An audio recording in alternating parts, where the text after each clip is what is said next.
പടം കൊള്ളായിരുന്നു ബ്രോ.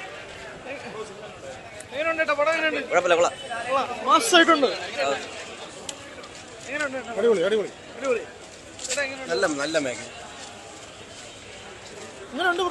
ഒരു രക്ഷയില്ല. ഒറ്റയ്ക്ക് വന്നേ വേർത്തായി അത്ര എല്ലാരും തൂക്കി. സത്യം ഒരു രക്ഷയില്ല. ബെസ്റ്റ് പടം ഞാൻ കണ്ടേല്. കൊള്ളാം, നല്ല പടം, നല്ല പടം. മമ്മൂക്കയുടെ ആ കഥാപാത്രവും മോഹൻലാലിന്റെ കഥാപാത്രവും നമ്മൾ ഇത്രയും നല്ല ഇഴചേർന്നിട്ടുള്ള ഒരു പടം ആദ്യമായിട്ടാണ്. കാര്യം വെച്ച് കഴിഞ്ഞാൽ ഒരു വ്യത്യാസമൊന്നുമില്ല, രണ്ടുപേർക്ക് ഈക്വലായിട്ടുള്ള കഥാപാത്രമാണ്. നന്നായിട്ട് ചെയ്തിട്ടുണ്ട്.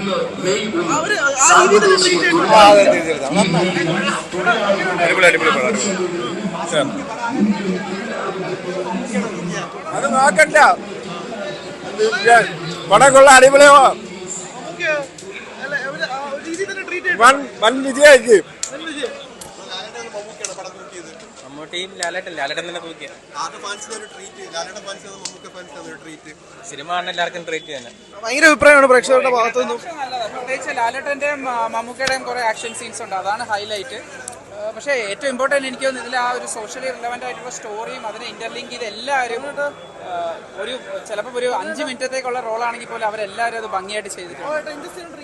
എനിക്കത് തുടക്കത്തിൽ ഫസ്റ്റ് ഹാഫിൽ എനിക്കൊന്ന് ഇന്റർവെല്ലിന് മുമ്പ് വരെ ഒരു എക്സൈറ്റ്മെന്റ് ലെവൽ ആ ഒരു ഇന്റർവെല്ലിന് ഒരു 10-15-20 മിനിറ്റ് മുമ്പേ വരുന്നുള്ളൂ. അതിനുശേഷം എല്ലാം ഫാസ്റ്റ് പേസ്ഡാണ്.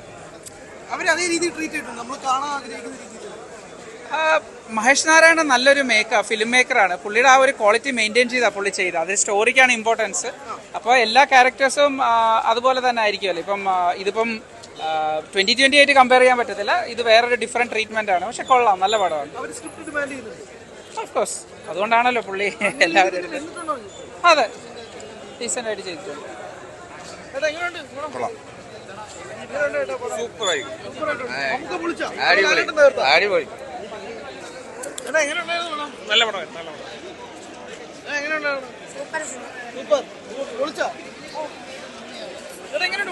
സൂപ്പർ പടം.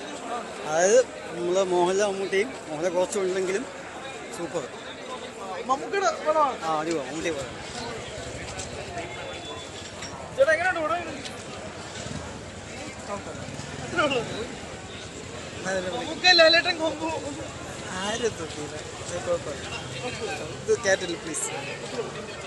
It's an average flick. പിന്നെ വിഷ്വലൈസേഷനൊക്കെ നല്ല ഗംഭീരമാണ്. ഇപ്പോൾ ബോൺ ഐഡന്റിറ്റി അല്ലെങ്കിൽ നമ്മുടെ ബീ കീപ്പർ എന്നൊക്കെ പറയുന്നത് സൂപ്പർ ഹിറ്റ് പടം. സൂപ്പർ ഹിറ്റ് താർത്ത് മമ്മൂക്കായും മോഹൻലാലും എല്ലാം താർത്തിട്ടുണ്ട്. നല്ല സിനിമയാണ്, ഈ കാലഘട്ടം ആവശ്യപ്പെടുന്ന സിനിമയാണ്. അതിമനോഹരമായിട്ട് ചിത്രീകരിച്ചിട്ടുണ്ട്. പിന്നെ മമ്മൂട്ടി, മോഹൻലാൽ, ഫഹദ് ഫാസിൽ, കുഞ്ചാക്കോബൻ എല്ലാവരും തകർത്ത് അഭിനയിച്ചിട്ടുണ്ട്. രണ്ടാം പകുതിയിലാണ് മോഹൻലാൽ ഉള്ളത്. മുഴുനീളം മമ്മൂട്ടി സിനിമയാണ്. ഈ സിനിമ ഈ കാലഘട്ടം ആവശ്യപ്പെടുന്ന സിനിമയാണ്. ഇന്നത്തെ തലമുറയ്ക്ക് ഇന്ന് സമൂഹത്തിൽ ഇനി വരും കാലഘട്ടത്തിൽ നടക്കാൻ പോകുന്ന കഥ വളരെ മുൻകൂട്ടി അണിയറ പ്രവർത്തകർ നന്നായി അണിയിച്ചൊരുക്കിയ ഒരു സിനിമയാണ്.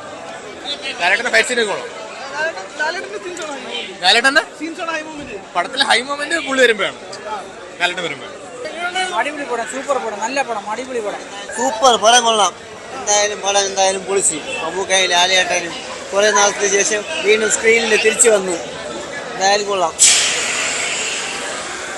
എന്നാലും ഞാൻ പറയണത്, പിന്നെ മമ്മൂട്ടി തകർത്തില്ലെന്ന് പറയാൻ പറ്റില്ല.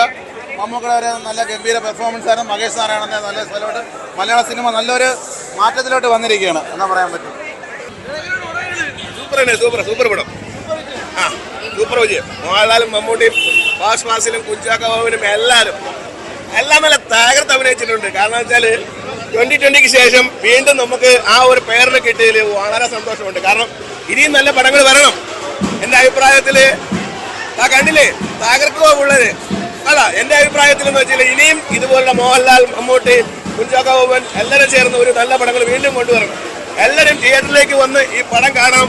നിങ്ങൾക്ക് എല്ലാവർക്കും നല്ലൊരു എൻജോയ്മെന്റ് ആണ്. കൊടുത്ത പൈസയ്ക്ക് വസൂലായിട്ട് തന്നെ ഈ പടം ഉണ്ടെന്ന് തന്നെയാണ് എൻ്റെ ഒരു അഭിപ്രായം. എല്ലാവരെയും മുഖത്ത് സന്തോഷമാണെന്ന് കാണുന്നത്. തിയേറ്ററിൽ കൊള്ളാം, നന്നായിട്ടുണ്ട്. പടം ഞാൻ ട്രെയിലർ കണ്ടപ്പോഴേ തീരുമാനിച്ചതാ ഫസ്റ്റ് ഷോ കാണണമെന്നുള്ളത്. അത് ഒരുപാട് ബുദ്ധിമുട്ടിയാണ് ടിക്കറ്റ് കിട്ടിയത്. പിന്നെ ഇന്റർവ്യൂവിന് മുമ്പേ മമ്മൂക്ക നമ്മളെ ഞെട്ടിച്ചു. ഇന്റർവ്യൂ കഴിഞ്ഞിട്ട് ലാലേട്ടൻ്റെ എൻട്രി അതിനേക്കാളും സൂപ്പറായിരുന്നു. ഏറ്റവും വലിയ സന്തോഷം എന്താണെന്ന് വെച്ചാൽ മമ്മൂക്കയ്ക്കും ലാലേട്ടനും തുല്യ പ്രാധാന്യം കൊടുത്തു എന്നുള്ളതാണ് ഏറ്റവും വലിയ സന്തോഷം. പിന്നെ ഒരുപാട് കാലം കൂടി നയൻതാരയുടെ പെർഫോമൻസ് കാണാൻ പറ്റി, രേവതി മാം, അങ്ങനെ മൊത്തത്തിൽ എല്ലാവരും അടിപൊളിയായിരുന്നു. പടം മൊത്തത്തിൽ സൂപ്പർ ഫാന്റാസ്റ്റിക് കിടുക്കാച്ചി. ഫസ്റ്റ് തിയേറ്റർ വാച്ചാണ്. നല്ല സിനിമ.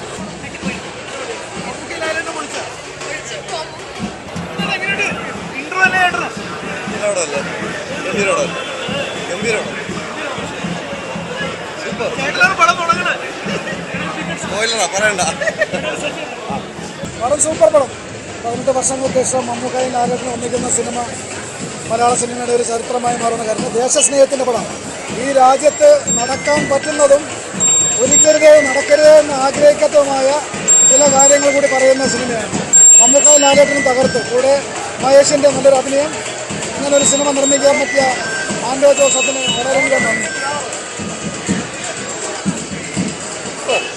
500 കോടി രാത്രിയായിട്ട് വലിയ പ്രതീക്ഷയിൽ വന്നാണ്. ആ ഇന്റർവെല്ലിനാണ് ശരിക്കും പടം തുടങ്ങുന്നത്. ലാലേട്ടനെ കാണിച്ചു തുടങ്ങുന്നത്. ലാലേട്ടൻ വന്ന് ലാലേട്ടൻ്റെ ആ ഒരു റോള് ഗംഭീരമായി കൊണ്ടുപോയിട്ടുണ്ട്. പക്ഷേ മഹേഷ് നാരായണ 18 വർഷത്തിന് ശേഷം പാട്രിയറ്റ് എന്ന സിനിമ കാണാമെന്ന മലയാളി പ്രേക്ഷകർക്ക് പെട്ടി ഓട്ടോറിക്ഷ കയറി പോകേണ്ട ഒരു അവസ്ഥയിലാണ് ഇപ്പോൾ തിരിച്ചു പോകുന്നത്. പെട്ടി ഓട്ടോറിക്ഷയിൽ ഞങ്ങൾക്ക് പോകാനുള്ള പ്ലാനാണ്. വന്നതേ ഒരു ഗംഭീരമായിട്ടാണ്. സത്യം പറഞ്ഞു കഴിഞ്ഞാൽ ഒരു ചുക്കും ചുണ്ണാമ്പ് ഇതിനകത്തില്ല. ആകെ ഒരു ഇമ്പാക്ട് കൊണ്ടുവരും. ആരെയും കുറ്റം പറയുന്നില്ല അവരവർ കൊടുത്തിട്ടുള്ള റോള്. ഇത്തരത്തിൽ എന്തിനാണ് 3 മണിക്കൂർ ജനങ്ങളെ പിടിച്ച് നശിപ്പിക്കാൻ വേണ്ടി പിടിച്ചിരിക്കുന്നത്? ഉറങ്ങണോ വേണ്ടേ? ഇനിയിപ്പോൾ ഉറങ്ങിയിട്ട് കണ്ടെന്ന് പറഞ്ഞ് നാളെ വ്യൂവേഴ്സ് കണ്ടിട്ട് തെറി വിളിക്കാനാണെങ്കിൽ സത്യം പറഞ്ഞാൽ ഉറക്കം തൂങ്ങി. പക്ഷെ എന്തെന്നറിയാവോ, ഇന്റർവെല്ലെ കാത്തിരുന്നു എൻ്റെ ലാലേട്ടനെ കാണാൻ വേണ്ടി മാത്രം. പക്ഷേ മമ്മൂക്കായെ നമുക്ക് ഒരിക്കലും കുറ്റം പറയാൻ പറ്റത്തില്ല. അദ്ദേഹത്തിൻ്റെ ആക്ടിങ് ഓക്കെയാണ്. ഓവറോൾ പടം പക്ക ബിലോ ആവറേജ്. പാട്രിയറ്റ് കാണുന്ന പ്രതീക്ഷയിൽ വന്ന് പെട്ടി ഓട്ടോറിക്ഷയിൽ കയറി പോകുന്ന നിൽക്കുകയാണ്. മഹേശ്വരാണ് ചർച്ച. എന്തിനു വേണ്ടി 3 മണിക്കൂർ? നയൻതാര എന്തിനു കൊണ്ടുവന്നു? എന്ത് റോള്? നയൻതാരയ്ക്ക് എന്ത് റോള്? അതിന് കീഴുള്ളവർക്കുള്ള റോള് പോലും നയൻതാരയ്ക്കില്ല. ലേഡി സൂപ്പർ സ്റ്റാർ എന്നാണ് പറയുന്നത്. മലയാള സിനിമയിൽ ഇത്രത്തോളം ഈ ഒരു വെക്കേഷൻ ടൈമിൽ പോലും ഈ പണി തരണ്ടായിരുന്നു മഹേഷ് നാരായണ. പ്ലീസ്. ഓക്കെ, സാധാരണ എക്സ്പെക്ട് ചെയ്യുന്നില്ല. കാരണം എന്താ പറയുക, 18 വർഷത്തിന് ശേഷം ഒരു ചുക്കും ചുണ്ടാമ്പതിനകത്തില്ല. 3 മണിക്കൂർ വേസ്റ്റ്. അതിന് വേറെ സംശയമില്ല. പ്രിയപ്പെട്ട പ്രേക്ഷകരെ മധുവിന് പോയി കാണും കേട്ടാ. വാഴ കണ്ടില്ലെങ്കിൽ ഒരിക്കൽ കൂടെ പോയി കാണും കേട്ടാ. നിങ്ങളുടെ സമയം മുതലാവും, നിങ്ങളുടെ മക്കൾക്ക് എൻജോയ്മെന്റ് ആവും. ഈ വെക്കേഷൻ അടിച്ചു പൊളിക്കാം. ദയവ് ചെയ്ത് പാട്രിയറ്റ് കാണാൻ വരരുത്. പെട്ടി ഓട്ടോറിക്ഷ കയറി വീട്ടിൽ പോവാം. വലിയ എക്സ്പെക്ടേഷൻ ഒന്നും വെക്കേണ്ട. ഒരു സാധാരണ സിനിമ കാണാൻ പോകുന്നവരെ കണ്ട് അത്യാവശ്യം നമുക്ക് ഇതായിട്ട് ഇതാവാം. അല്ല, മമ്മൂക്ക ലാലേട്ടും വരുമ്പോൾ തന്നെ നമുക്കൊരു എക്സ്പെക്ടേഷൻ കാണൂല. അപ്പൊ അവരുടെ രണ്ടുപേരുടെ ഒരു റിയൂണിയൻ എന്നൊരു രീതിയിൽ എനിക്ക് വലിയ തോന്നുന്നു. ഒരു നല്ല മെസ്സേജ് ഉണ്ട് ഈ സിനിമയ്ക്ക്. നല്ല മെസ്സേജ് അവർ കൺവേ ചെയ്യണുണ്ട്. മെസ്സേജ് ഇഷ്ടപ്പെട്ടു. പക്ഷേ ഫസ്റ്റ് ഹാഫ് കുറച്ച് ലാഗ് ഉണ്ടായിരുന്നു. മാത്രമല്ല ഫസ്റ്റ് ഹാഫിൽ അങ്ങനെ ഹൈ മൊമെന്റ്സ് ഭയങ്കര ലോ ആയിരുന്നു. സെക്കൻഡ് ഹാഫിൽ ലാലേട്ടൻ വന്നതിന് ശേഷമാണ് പടം കുറച്ചും കൂടി ഒരു ഗ്രാഫിലോട്ട് കയറണം. അപ്പോൾ ലാലേട്ടൻ വന്നിട്ട് ലാലേട്ടൻ്റെ ഒരു 2-3 ഫൈറ്റൊക്കെ ഉണ്ട്. കിടിലം കൊറിയോഗ്രാഫി. ലാലേട്ടൻ്റെ സ്ക്രീൻ പ്രസൻസ്, ഓറ ഒക്കെ വേറെ ലെവലായിരുന്നു. പിന്നെ ക്ലൈമാക്സ് ഒക്കെ ആവാറാകുമ്പോൾ നമ്മൾ ഈ സ്ഥിരം കാണുന്ന സിനിമ പോലെ തന്നെ ഒരു ടിപ്പിക്കൽ രീതിയിൽ തന്നെയാണ് അവർ കൊണ്ട് അവസാനിപ്പിക്കുന്നത്.